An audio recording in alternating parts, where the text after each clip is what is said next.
जय श्री कृष्णा। प्रिय दर्शकों, भाई और बहनों, अस्ट्रो चर्चा में आपका स्वागत है। मैं कुंदन शर्मा आप लोग का हार्दिक स्वागत करता हूँ। मेरा आपको सादर नमस्कार। अपने दर्शकों के जो YouTube के हमारे प्रिय दर्शक हैं, उनका लगातार आग्रह हो रहा था, रिक्वेस्ट हो रहा था कि मंथली प्रेडिक्शन आप स्टार्ट कीजिए हर लग्न के जातक के लिए। तो आज से मैं उस श्रृंखला को प्रारंभ करता हूँ, जो नियमित रूप से मैं अपने विभिन्न लग्न के जातकों के लिए जो मासिक फलादेश होगा वो उस पर वीडियो बनाता रहूँगा। आज के वीडियो में हम मेष लग्न के जातकों के लिए मार्च का महीना, जो अगला महीना मार्च 2021 आएगा, मेष लग्न के जातकों के लिए कैसा गुजरेगा उस पर एक संक्षिप्त चर्चा करेंगे। आप कैसे पता करेंगे कि आप मेष लग्न के हैं? तो अपना date of birth, time of birth, place of birth किसी भी अच्छे सॉफ्टवेयर में डालिए। ये एक नंबर इस तरह से फर्स्ट हाउस में आ जाता है, उसको लग्न चार्ट कहते हैं या D1 कहते हैं या एसेंडेंट चार्ट कहते हैं, लग्न चार्ट। एक नंबर यहाँ यदि आप दिखता है, एक नंबर लिखा हुआ, तो आप मेष लग्न के जातक हुए। मेष लग्न के जातकों के लिए सबसे इम्पोर्टेंट ग्रह कौन सा होगा? मंगल, क्योंकि मेष राशि का जो ओनर प्लैनेट है वो मंगल है।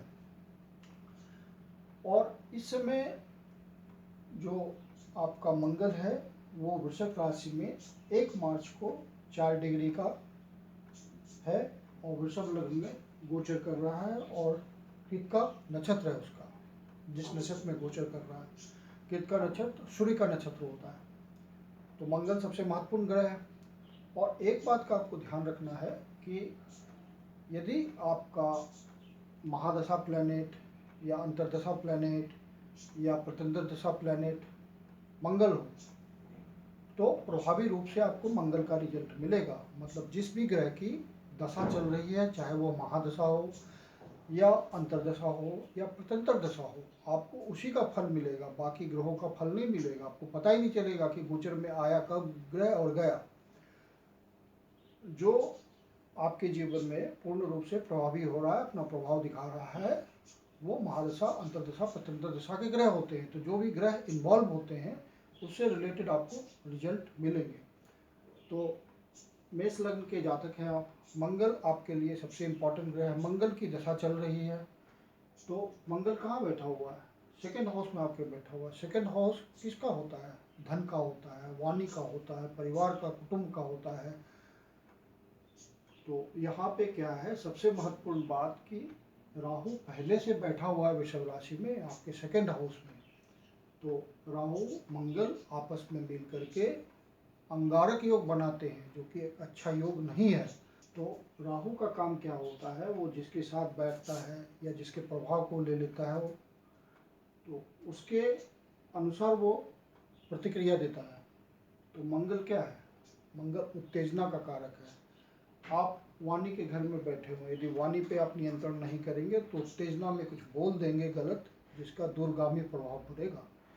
तो आपको अपने वाणी पे नियंत्रण रखना है। या आपके कुटुंब का घर है, परिवार का घर है, माता पिता का घर है, जिस परिवार में आपने जन्म लिया उसका घर है।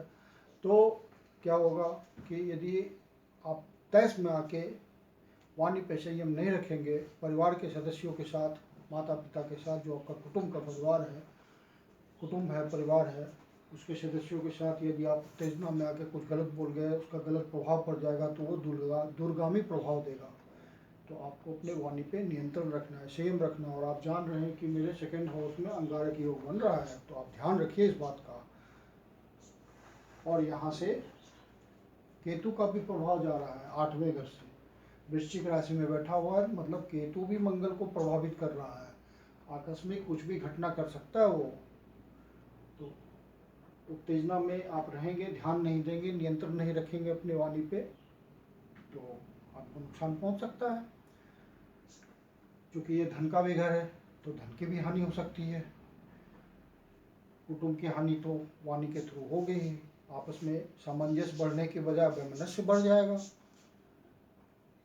लेकिन चूंकि आपका धन की बात करें तो मंगल जो है, जो 1 मार्च को आपका कृतिका नक्षत्र में गोचर करेगा। कृतिका नक्षत्र सूर्य का नक्षत्र होता है। सूर्य कहाँ बैठा हुआ है? सूर्य बैठा हुआ आपके 11वें घर में, लाभ के घर में, फुलफिलमेंट ऑफ डिजायर के घर में। तो आपको जो भी साधन है आपके आय के, उससे आपको लाभ पहुंचेगा, धन में वृद्धि होगी, ये निश्चित रिजल्ट है। इसलिए आपका मार्च का महीना धन की दृष्टि से अच्छा गुजरना है। और चूंकि कृतिका नक्षत्र का रिजल्ट आएगा तो सन का रिजल्ट आएगा, तो सन 5वें घर का मालिक है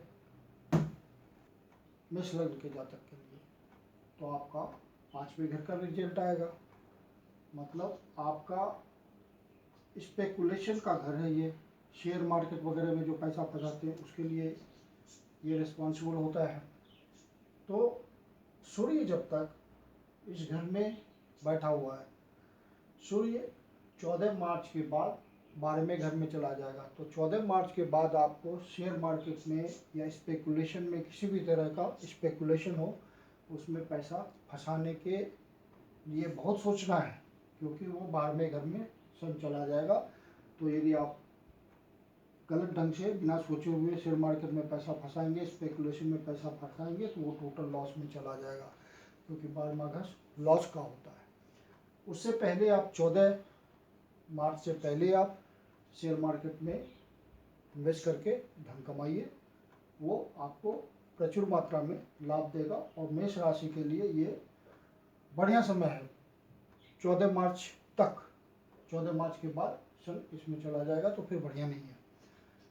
5th हाउस पुत्र प्राप्ति को भी, संतान प्राप्ति को इंडिकेट करता है। फिर राहु, मान लीजिए कि राहु मंगल का रिजल्ट दे रहा है, मंगल के साथ बैठ के मंगल का भी रिजल्ट देगा।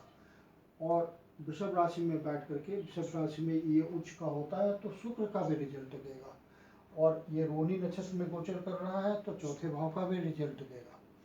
तो आपके सुख में वृद्धि करेगा, जो पर्सनल आपका सुख है, बेसिक कंफर्ट घर का, उसमें वृद्धि करेगा। और 11वें भाव से फुलफिलमेंट ऑफ डिजायर भी करेगा, लाभ भी देगा। तो वीनस जिन जिन चीज़ का कारक है, वहाँ से आपको लाभ मिलेगा।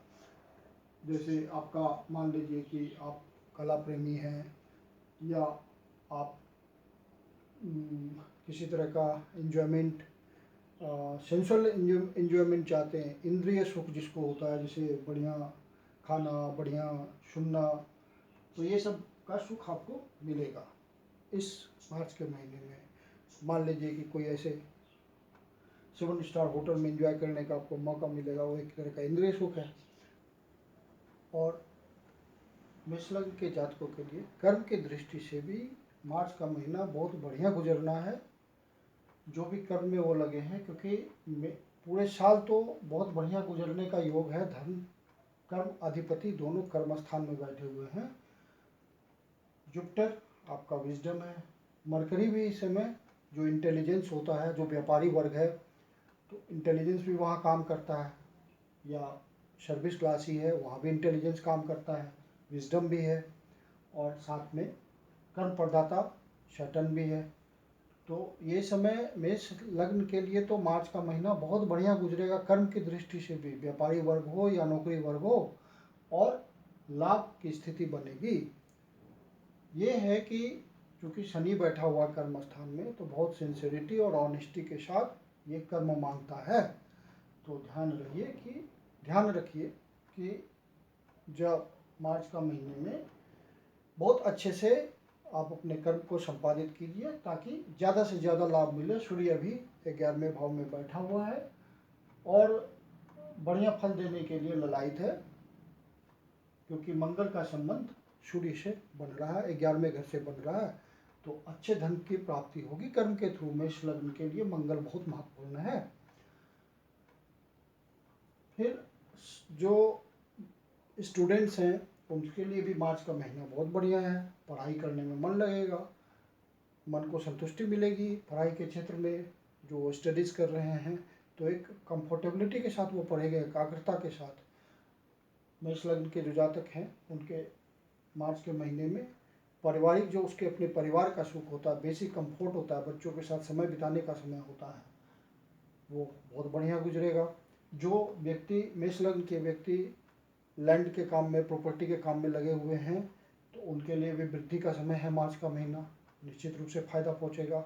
सिर्फ जो स्टॉक मार्केट का काम, जो स्टॉक मार्केट में लगे हुए लोग हैं और इन्वेस्टमेंट से रिलेटेड काम कर रहे हैं और अपना पैसा इन्वेस्ट कर रहे हैं, वो 14 मार्च के बाद सतर्क हो जाए, बहुत संभल करके 14 मार्च के बाद वो पैसा लगाएं, क्योंकि सूर्य 12वें घर में जा रहा है।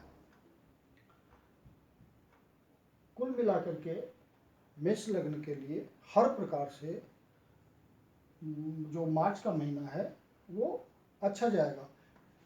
फिर 11 मार्च को मंगल आपका रोहिणी नक्षत्र में प्रवेश कर जाएगा। तो रोहिणी नक्षत्र किसका है? चंद्रमा का है, तो चौथे स्थान का फल देगा। वो जो भवन, किसी तरह का फ्लैट खरीदना चाहते हैं, परचेज करना चाहते हैं, लैंड परचेज करना चाहते हैं, उससे संबंधित कार्य में लगे हुए लोग हैं, तो सबको फायदा पहुंचेगा। कोई आप वाहन विक्रय करना चाहते हैं, वाहन खरीदना चाहते हैं, तो उसके लिए उपयुक्त समय आ जाएगा। दशाएं परमिट करेगी, मंगल परमिट करेगा कि आप खरीदने की स्थितियां बनेगी, तो आप वाहन खरीदने में सफल हो जाएंगे। तो मार्च का महीना कुल मिलाकर के मेष लग्न के लिए ओवरऑल बहुत बढ़िया है, कोई एडवर्सिटी नहीं है, खाली बस अंगारक योग बन रहा है। और विशेष करके 28 तारीख को, मार्च 28 के आसपास ये जो बिल्कुल क्लबिंग करेगा डिग्री वाइज, मतलब एक ही जैसे डिग्री के हो जाएंगे वो। तो जब एक ही जैसे डिग्री के हो जाते हैं तो रिजल्ट मैक्सिमम आता है, तो अंगारक योग का मैक्सिमम रिजल्ट आएगा। तो वो 28 के बाद आप ध्यान रखेंगे 28 से कि आपकी वाणी बहुत संयमित हो जानी चाहिए, नहीं तो अंगारक योग जो होता है, चूँकि दूसरे घर में पड़ रहा है, तो वाणी से ही संबंधित होगा, धन से संबंधित होगा, कुटुंब से संबंधित होगा। तो जो भी द्वितीय भाव जिन जिन बातों को बताता उससे संबंधित होगा, तो वहाँ ध्यान रखने की ज़रूरत है। तो मेन वाणी का नियंत्रण होता है, क्योंकि हमारा कर्म ही होता है वो ज़्यादातर वाणी से रिलेटेड। परिवार से सामंजस्य बनाने रखने की जरूरत हो। फालतू, सबसे बड़ी बात है फालतू नहीं बोलिए। और इसका एक सबसे सामान्य उपाय है कि आप हनुमान जी के मंदिर में जाइए, हनुमान जी की आराधना कीजिए, उनका जो हनुमान चालीसा पढ़िए, बस हनुमान जी पार कर देंगे बेड़ा। यदि वीडियो अच्छा लगा तो लाइक कीजिए, सब्सक्राइब कीजिए, शेयर कीजिए। और यदि आप हमसे कंसल्टेशन लेना चाहते हैं तो हमारी कंसल्टेशन पेड होती है, आप अपनी समस्या का समाधान